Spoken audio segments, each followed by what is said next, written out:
This is your NFL weekly recap with Guys at the Bar talking sports. What? Are you doing season 2 of that stupid show? Honey, where are you going? Where are you going?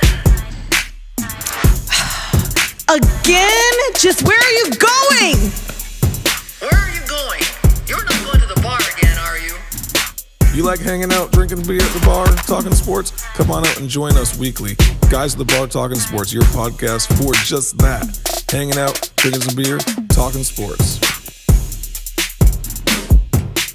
What's up, y'all? This is your boy Hanger from Guys at the Bar talking sports, giving you your week 7 of the NFL recap and all the great things that happened in the NFL over the weekend. And let's go ahead and start pre-weekend, which would be Thursday night, with the Cleveland Browns versus the Denver Broncos. Baker Mayfield was not playing in that game. He has a left shoulder injury, and he is unlikely to be back next week as well, is my understanding. Doctors will not clear him to come back until he can adequately protect himself, is what the news articles are saying. But Cleveland ends up winning 17-14. Not that many points put up there, but Case Keenum, was 21 for 33 and 199 yards for the Browns, while the Broncos were looking a little rough. Teddy Bridgewater was 23 for 33 with 187 yards on the day. Cleveland, like I said, wins 17-14. Kansas City Chiefs continue to fall apart this season. They're 3-4 now after losing to Tennessee 27-3. Patrick Mahomes was 20 for 35 and 206 yards. Chad Heen came in as well, and he was 11 for 16 and 82 yards. Tennessee, on the other hand, was able to score quite a few points. Ryan Tannehill was 21 for 27 with 270 yards. Like I said, Tennessee wins 27-3. Kansas City really needs to figure things out. How do they go from 2 solid seasons to just falling apart? I don't know. I mean, please tell me if you know, because I would love to figure that out as fast as we can, but these guys are just looking rough. Green Bay Packers start off the season 6-1 after they beat the Washington football team, who are now 2-5. Green Bay wins 24-10. Aaron Rodgers definitely having a great season so far, 27 for 35 with 274 yards on the game and 3 touchdowns. Just a stellar performance by Aaron Rodgers, as well as the Green Bay Packers, who have seemed to come together as a team after a slow start to the season. Bengals, Baltimore Ravens. Ravens have been on fire this season, going into this game 5-1, but they did fall over the weekend to the Cincinnati Bengals. Joe Burrow, 23 for 38, 416 yards of offense, 3 touchdowns. He did throw 1 interception, but 41-17. That is a stellar win for the Cincinnati Bengals. Lamar Jackson was 15 for 31, 257 yards. Carolina Panthers were definitely missing Christian McCaffrey as they lose 25-3 to the New York Giants. Giants are now 2-5. They get their second win on the season, whereas the Carolina Panthers are now 3-4. Daniel Jones for the Giants was 23 for 33 with 203 yards and 1 touchdown. Atlanta Falcons versus the Miami Dolphins.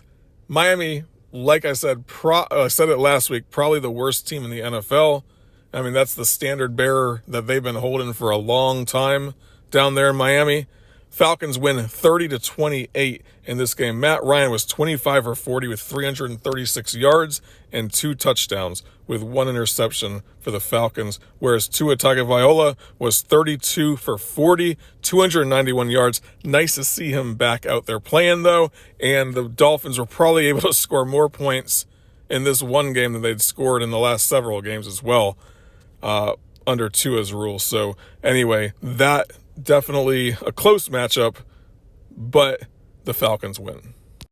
In a battle of 2 rookie quarterbacks, Zach Wilson and Mac Jones, the Patriots run away with this game. Jets fall to 1-5 on the season, and the Patriots put up 54 points and the Jets were only able to score 13. Mac Jones, 24 for 36, 307 yards on the game, and 2 touchdowns. Mac Jones, we called it here at Guys at the Bar Talking Sports that he would probably be a star, and putting up that many points, even against a crappy Jets team, was a pretty awesome accomplishment for sure as a rookie.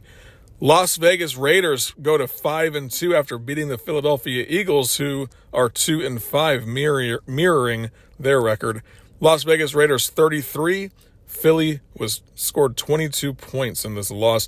Jalen Hurts 18 for 34, 236 yards, 2 touchdowns. Whereas Derek Carr was 31 for 34. Wow, that's amazing. With 323 yards, 2 touchdowns, and 1 interception on that game. Did I just say Miami is the worst team in the country? Because I might have completely forgot about the Detroit Lions, who probably haven't had a good season in at least 3 decades, I would imagine. I mean, I guess we could go back and really look it up, right? But they are traditionally bad. I think the people of Detroit have determined that they're always going to be bad. And they lost again. So they have 0 wins on this season. So they're 0-7 against the Los Angeles Rams, who scored 28 points, to the Lions 19 points. Rams are now 6-1. Definitely one of the best teams in the NFL. They are stellar. Rams, Matthew Stafford, excellent quarterback at the helm, 28 for 41 with 334 yards and 3 touchdowns on the day. The man, the myth, the GOAT, Tom Brady, now has 600 touchdown passes in his career, the most ever for any quarterback. He passed that probably a couple months back right now, but he is now the first quarterback to reach 600 touchdown passes in his 38-3 win against the Chicago Bears. Tom Brady, 20 for 36, 211 yards with 4 touchdowns. It looks like they were able to get Blaine Gabbert in as well for 3 passes, and he had 15 yards in the day. Let your backup quarterback get in there, Tom. That's right. Poor Justin Fields. I feel bad for the guy. 3 interceptions on the day. The Bears are definitely having some challenges. Justin Fields was a backup quarterback coming in. I feel bad for the guy. There's a lot of memes going on around him right now, but definitely a challenging performance. But you're playing the Tampa Bay Buccaneers, who are arguably the best team in the country as well, and definitely having their best start I think it's been in 20 years or so. One team that is definitely going to challenge the Tampa Bay Bucs for the best team in the NFL, and that's going to be the Arizona Cardinals, who beat the crap out of the Houston Texans 31-5. They must have had a safety in that game. That's interesting. Houston is now 1-6, and the Arizona Cardinals remain the only undefeated team in the country. 31-5 win. The Cardinals, Kyler Murray was 20 for 28 with 261 yards and 3 touchdowns. Did throw 1 interception. Rookie Davis Mills was 23 for 32, 135 yards passing. Just a challenging performance by the Texans.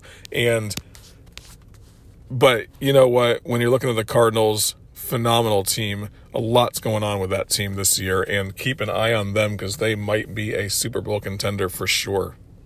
And to wrap up your Sunday games, you had the Indianapolis Colts versus the San Francisco 49ers. And my, how the mighty fall. Jimmy G, just a couple of years ago, was one of the top quarterbacks in the NFL, leading a team that went to the Super Bowl.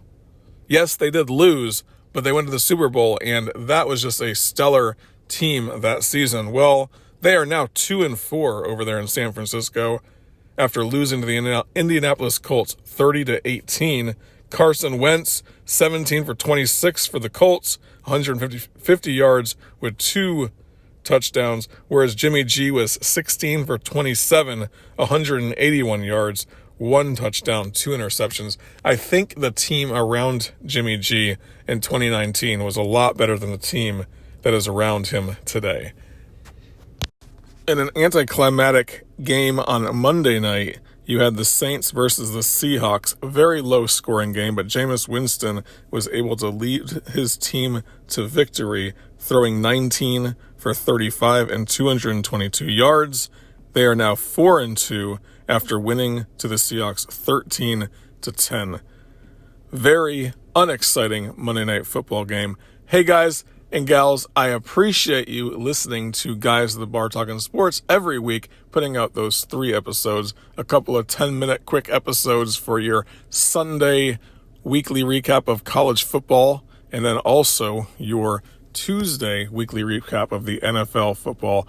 I appreciate those that join and keep on coming back every Thursday as well for our live show at MJ's Bar and Grill.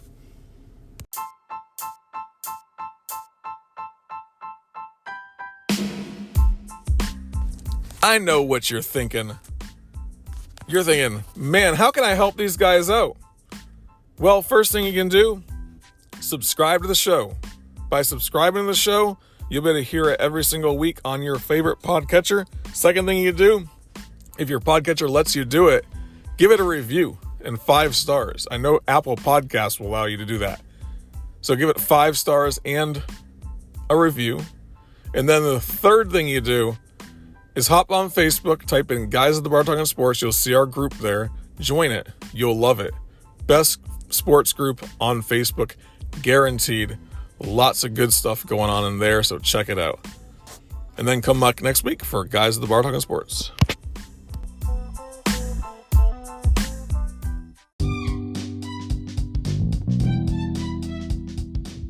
It's your boy Hanger looking for a beer. Actually, we're all looking for a beer, so if you want to buy the guys a beer, at Guys at the Bar Talking Sports on Venmo. That's it. Easy as drinking a beer.